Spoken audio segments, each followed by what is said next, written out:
Bonjour à toutes et à tous, bienvenue dans ce live. Bonjour On à tous. est ravis de vous accueillir avec Florent.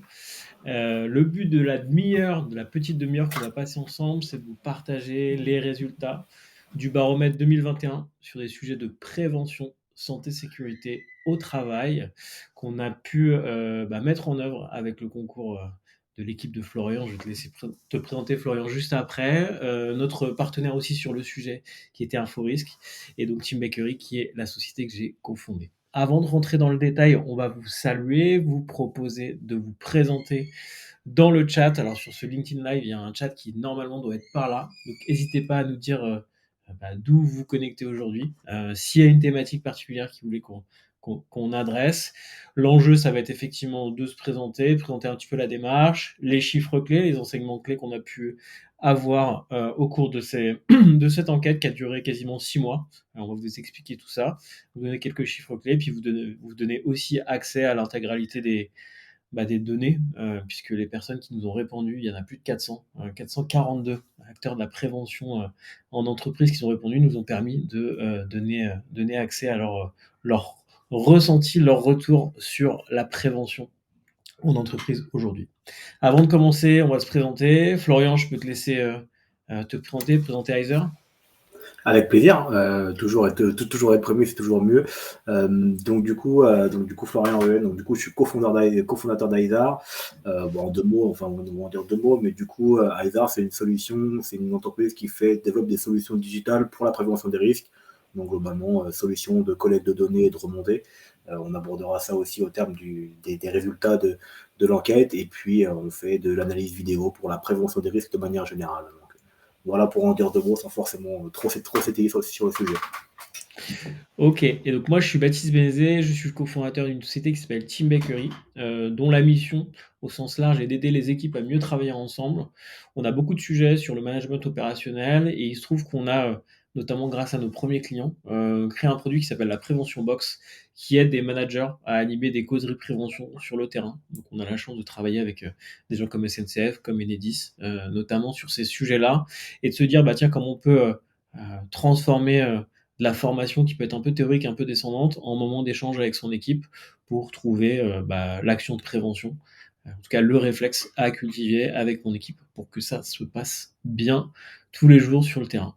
Voilà pour les présentations. Ce que je vous propose, c'est qu'on attaque tout de suite. Alors, on va se lancer dans l'utilisation de cet outil. Normalement, voilà, ça va fonctionner très très bien. On a une petite présentation, une vingtaine de slides sur lequel on va vous présenter la démarche. Vous allez voir que la démarche est en 2 parties. Un tour d'horizon des données marquantes qu'on a pu recenser au cours de ces interviews-là, en tout cas comment dire, des questionnaires qui nous ont été remplis sur ce sujet, et une deuxième partie plus d'analyse, sachant qu'on vous montre dans cette demi-heure, c'est compliqué de tout vous montrer en une demi-heure, on vous montre les premiers éléments. Bien entendu, dans le rapport que vous pouvez télécharger à la fin de ce live, vous aurez accès à toute la donnée brute aussi, si vous voulez la retraiter par secteur, avec un angle différent, n'hésitez pas. Tenez-nous au courant aussi si vous faites ça, ça nous intéresse aussi beaucoup. Donc le mot de bienvenue, on l'a dit, on va vous présenter la démarche en quelques mots. Donc rapidement, le contexte dans lequel on a mené cette enquête.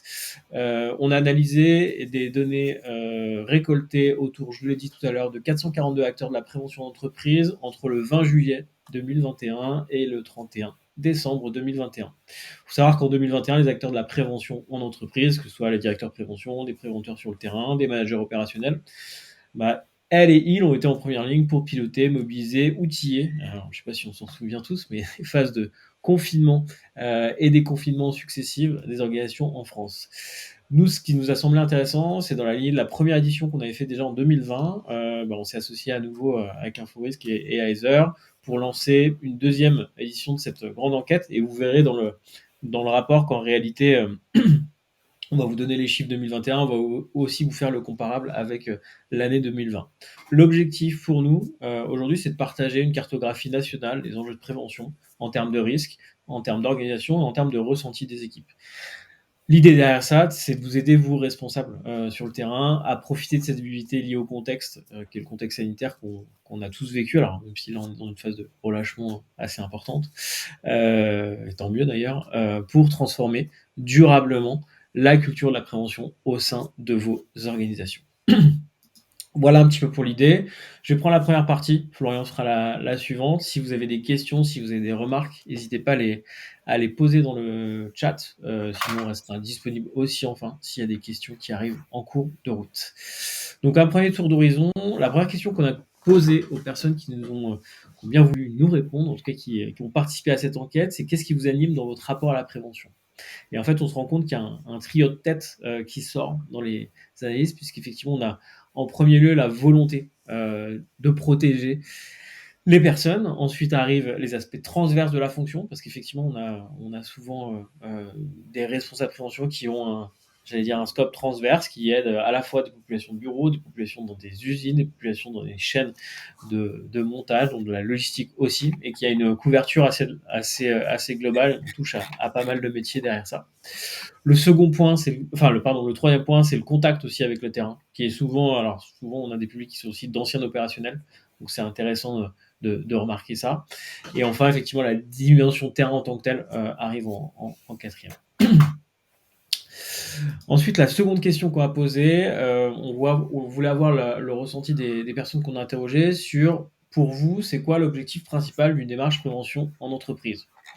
De manière évidente, et quasiment un tiers des réponses revenaient à chaque fois, c'est limiter les accidents. Il y a un côté préventif, on doit limiter les accidents. Le second point, c'est renforcer la culture de l'organisation. Et on a remarqué que c'est un certain nombre d'organisations dont les salariés nous ont répondu, effectivement, cette question de la sécurité est un élément essentiel de la culture de l'entreprise. Enfin, le troisième point, et qui est un enjeu, je pense, assez structurant, c'est démultiplier en fait cet effort-là, qui ne reste pas que dans les mains des responsables prévention, mais qui responsabilise les collaborateurs, donc que ce soit les managers ou les collaborateurs non managers, sur ces sujets-là. Et enfin, on voit que c'est beaucoup plus minime, les engagements sociétaux sont un peu moins mis en avant quand on parle d'objectifs. On est vraiment sur limiter les accidents, renforcer la culture et responsabiliser les collaborateurs. Vient ensuite un recensement des principaux risques auxquels les collaborateurs sont confrontés. Et ce qui est intéressant ici, c'est de voir effectivement une image globale, une cartographie globale des risques en France, sachant que selon les secteurs d'activité, selon les métiers, forcément, on a des prépondérances qui arrivent. Mais globalement, tout ce qui est risques posturaux, ça concerne tout le monde. Population de bureau, population sur le terrain, population sur la route, tout le monde est concerné par ce sujet-là. Viennent ensuite les risques de chute, risques liés à la manipulation, manutention, et ensuite, et alors on le remarque parce qu'en fait c'est pas un risque en tant que tel et souvent pas catégorisé comme un risque direct, mais tout ce qui va être lié au stress et à la fatigue, qui sont, alors de notre point de vue, je pense que Florian et moi on est assez alignés là-dessus, des vrais facteurs aggravants quand on parle de prévention santé sécurité, ça arrive juste après le trio de tête, donc c'est important. Et après, on descend progressivement sur des risques qui sont plutôt liés au métier des collaborateurs dans vos organisations. Un des derniers points sur le tour d'horizon, c'est qu'on a demandé, on a posé la question aux répondantes et aux répondants de nous dire, selon vous, quel est le niveau de maturité de votre organisation sur ces sujets de prévention au risque. Et en fait, ce qu'on remarque, alors c'est quasiment pour nous la partie la plus importante de, de cette enquête, c'est que déjà la note est de 5,7 sur 10, donc 0 étant on est nul, on n'y connaît rien, et 10 c'est on est parfait sur le sujet. Donc 5,7 c'est un peu plus que la moyenne. Déjà on peut se dire ok, donc il y a encore du chemin à faire, et surtout c'est moins que l'année précédente. Donc on remarque aussi qu'il y a une détériorité de ce ressenti-là au niveau du niveau de maturité des organisations sur la prévention au risque. Du coup, il y a un enjeu derrière, c'est effectivement comment on renforce ce point-là et comment on arrive à ce que peut-être l'année prochaine, il soit à 6,5, 7 et qu'on remonte progressivement à un bon niveau dans les équipes. Justement, quand on se demande comment remonter ce niveau de maturité, on a aussi questionné les répondants sur les obstacles qu'ils rencontrent. Quels sont pour vous les plus gros problèmes que vous rencontrez quand vous voulez déployer la démarche prévention, quand vous voulez vous assurer que effectivement ça prend bien, que vous respectez vos collègues, que vous limitez bien les risques dans les organisations. Et là encore, on a un trio de tête qui se dégage. Premièrement, le manque d'adhésion des équipes opérationnelles. Donc, il y a un enjeu de passage à l'action. Il y a un enjeu aussi de libérer du temps sur le sujet, c'est le deuxième point. Libérer du temps, il y a effectivement, dans les plannings, libérer du temps pour s'occuper de ça. Derrière le manque de temps, nous, on analyse aussi souvent un manque de priorisation aussi. Parce que tout est lié. Si j'ai pas le temps, c'est peut-être simplement que c'est pas ma priorité du moment. Donc il y a un enjeu aussi de remettre ça aussi non seulement à l'agenda des opérationnels, mais peut-être à l'agenda des directions sur ces sujets-là. Et enfin, et c'est le troisième point, le manque de soutien du management qui est aussi intéressant à analyser dans ce trio tête. Voilà pour le tour d'horizon. Je passe la parole à Florian sur la partie analyse. On a essayé d'aller un petit peu plus loin, et voir effectivement comment analyser les données. On avait des questions un peu moins comment dire, audit de la situation chez vous, mais plus effectivement sur des angles bien précis, comprendre comment ça fonctionne chez les personnes qui ont répondu, comment ça fonctionne en France, les sujets de prévention. Effectivement, Florian, je t'en prie. sur tout ce qui va être cas particulier, et forcément, bah, vu qu'on a été impacté par la crise sanitaire, donc forcément la première question va forcément poser sur l'impact de la crise sanitaire sur la politique de prévention, et justement comment est-ce qu'elle a pu permettre de transformer cette politique de prévention. Et donc du coup la question était bah, finalement, ce que je veux un petit peu te dire, c'est quel comment est-ce que la crise sanitaire a impacté soit de manière positive, soit de manière négative, bah, son niveau de maturité en prévention des risques. Et finalement, on voit que bah, en fait, ça a pas vraiment changé sur le long terme la politique de prévention en entreprise. En fait, c'était plus des manières de parer à l'urgence. Donc, c'était constamment d'être sur le feu pour pouvoir arriver à parer à l'urgence et à régler les sujets qui étaient les sujets les plus immédiats. Mais finalement, on voit sur la troisième réponse que bah, il y a un faible impact sur le long terme et que du coup, on espère que voilà, l'impact sur plusieurs années soit finalement que minime. Et donc, du coup, bah, ça enchaîne avec la question suivante qui finalement est bah, quel est l'impact à long et à moyen terme de la crise sanitaire sur la culture de prévention. Et ben finalement, on va se rendre compte que bah, ça correspond à la réponse précédente, que bah, la plupart des répondants, vous avez pensé que bah, finalement, l'impact est faible, puisque la vie normale va reprendre, les habitudes vont se remettre en place, d'une manière ou d'une autre, et que voilà, ça va donner une réponse. Effectivement, il y a eu une évolution des mentalités, on le voit, mais que finalement, ça n'a pas impacté durablement la culture prévention et la culture sécurité, puisque bah, finalement, voilà, on a eu l'impact du télétravail, il y a eu l'impact de plein d'aspects différents qui finalement voilà, modifier la manière de travailler, mais sans pour autant avoir un impact réellement sur le long terme. Et donc, du coup, puisqu'on aborde le sujet du télétravail, qui est un des aspects que finalement, bah, on a presque tous vécu sur ce sujet-là, et bah, finalement, on a une manière de.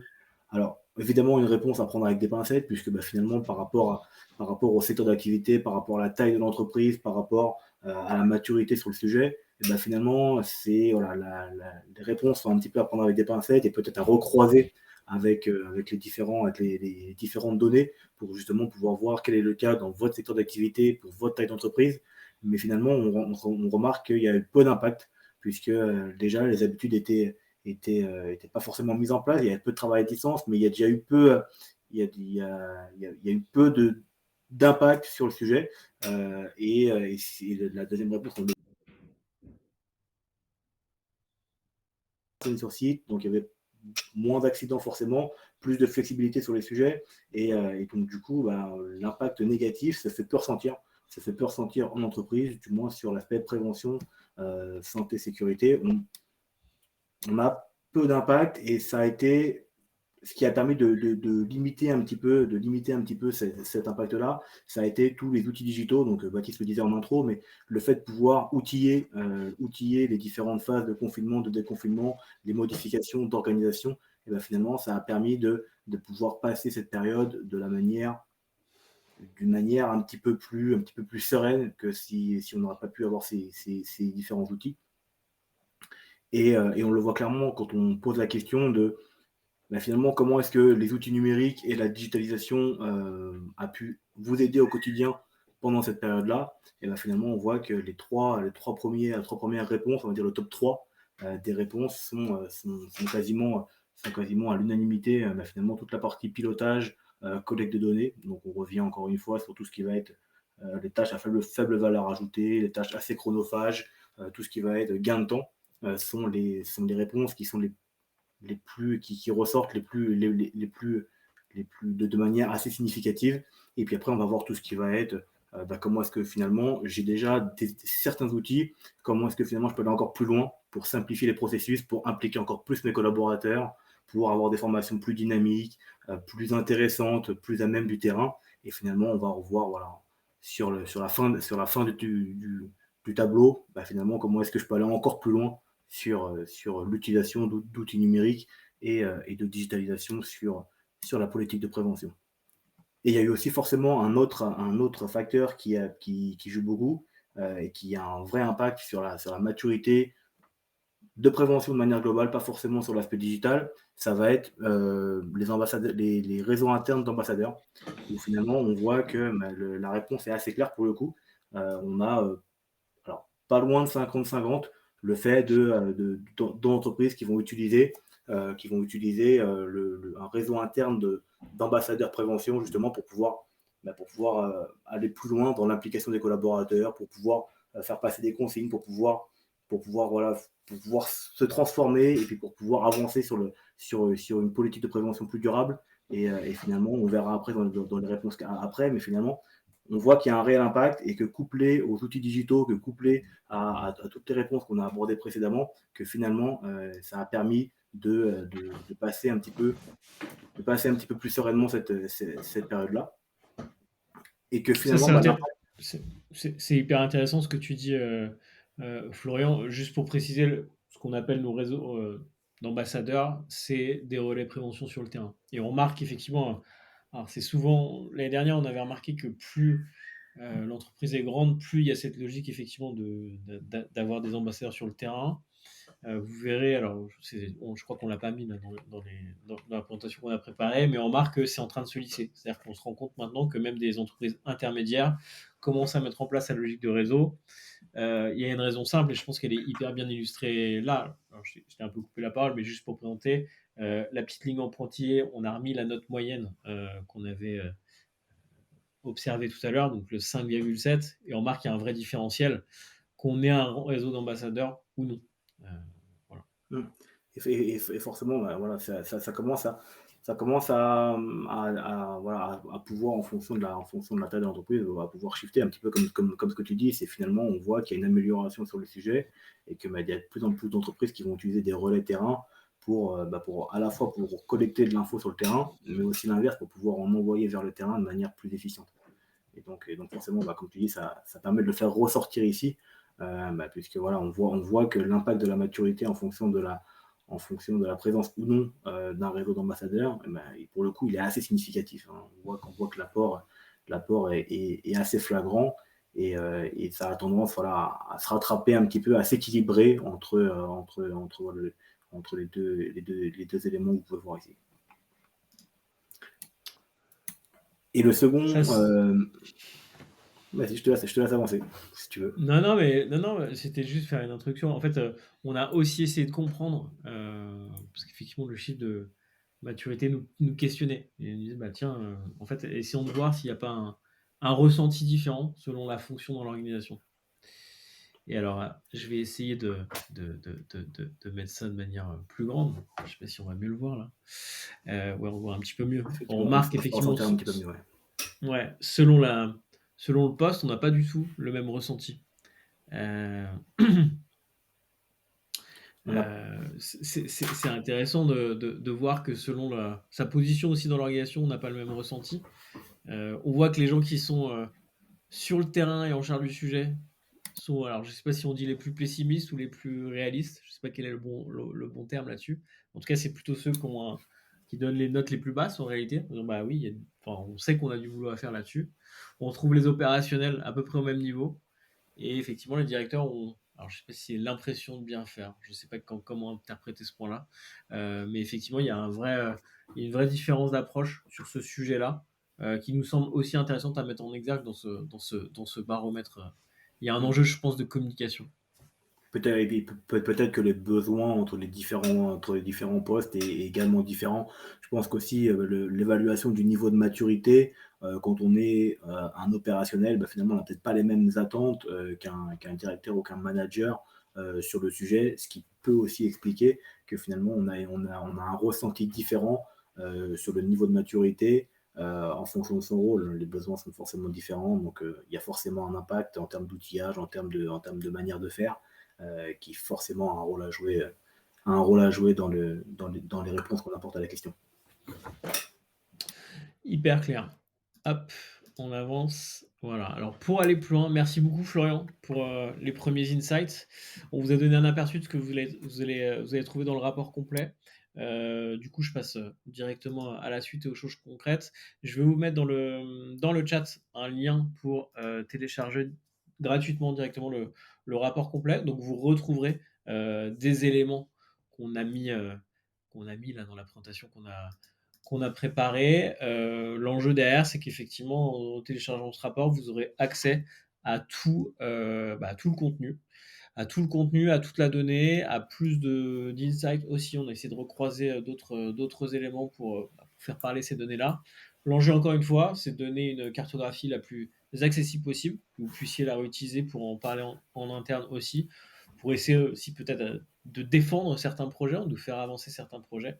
En tout cas, n'hésitez pas à le télécharger, il est directement disponible ici. On est dispo si vous voulez plus d'informations, s'il y a des choses qui ne sont pas claires, franchement, n'hésitez pas. Nous, on apprend aussi en faisant là-dessus. Si vous avez croisé des données et que vous trouvez des insights qui vous semblent pertinents, on fait un line sur LinkedIn, donc ça ne devrait pas être trop compliqué de nous retrouver ensuite pour partager ça. Voilà, on est très très preneur de vos retours là-dessus. Et dernier point, juste pour dire qu'effectivement, alors, moi j'anime aussi, j'ai eu la chance d'interviewer d'ailleurs Florian dans ce format-là, le podcast Quart d'heure sécurité sur ces enjeux où on va effectivement à la rencontre d'acteurs, alors que ce soit côté organisation, côté prestataire ou côté indépendant aussi, des gens qui font de la prévention sécurité vraiment le moteur de leur vie professionnelle, qui essaient d'aider les autres au travail. Et j'ai enregistré un numéro spécial où je reviens aussi sur quelques données qui ont été partagées. Donc voilà, n'hésitez pas, je vais vous mettre aussi le lien tout de suite dans le chat. Hop, je fais ça en même temps que je vous parle. Hop, voilà, c'est directement ici.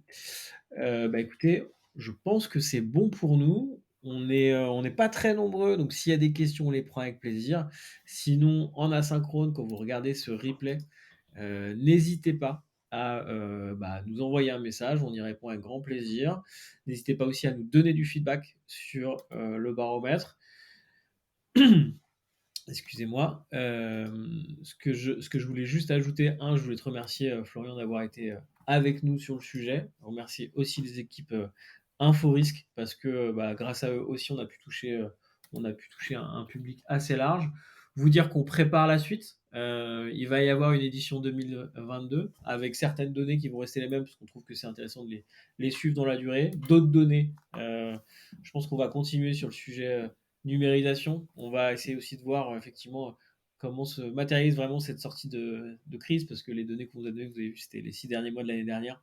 Je pense qu'il y a encore des choses qui se dégagent, des nouvelles tendances qui arrivent aujourd'hui. On se voit plus, on est à nouveau plus ensemble sur le terrain. Donc il y a forcément des choses qui vont s'améliorer sur ce point-là. Florian, est-ce que tu veux ajouter Il y aura forcément je voulais simplement ajouter qu'il y aura forcément des réponses qui vont se regrouper, puisque comme par rapport à l'année dernière, par rapport à cette année, il y aura des questions similaires qui vont nous permettre encore une fois de faire un comparatif d'année en année sur l'évolution notamment du niveau de maturité, la question qui avait été, mais finalement je pense que on pourra comparer si finalement cette sortie de crise a permis une augmentation du niveau de maturité et finalement comment est-ce qu'à et par les répondants. Et finalement, je pense que ça peut être intéressant de voir le avant, le pendant et le après, puisque c'est exactement ce qui a été fait sur les 3 dernières éditions. Et donc, du coup, ça permet vraiment d'avoir une cartographie complète de finalement l'impact réel, donc à moindre mesure par rapport aux 400 et quelques répondants, mais d'avoir une cartographie finalement de ce qui s'est passé et de l'impact qui a été perçu dans les organisations. Bah, écoute, merci beaucoup pour la conclusion. Si vous avez des questions, on y répond. On y répond dans le chat de toute façon de manière asynchrone. On vous souhaite une très bonne suite de journée. Hésitez pas à aller voir le rapport et puis à nous donner du feedback là-dessus. Ça nous aide aussi beaucoup à progresser. Merci beaucoup Florian d'avoir été avec moi aujourd'hui. Merci, À bientôt. à bientôt, bonne journée.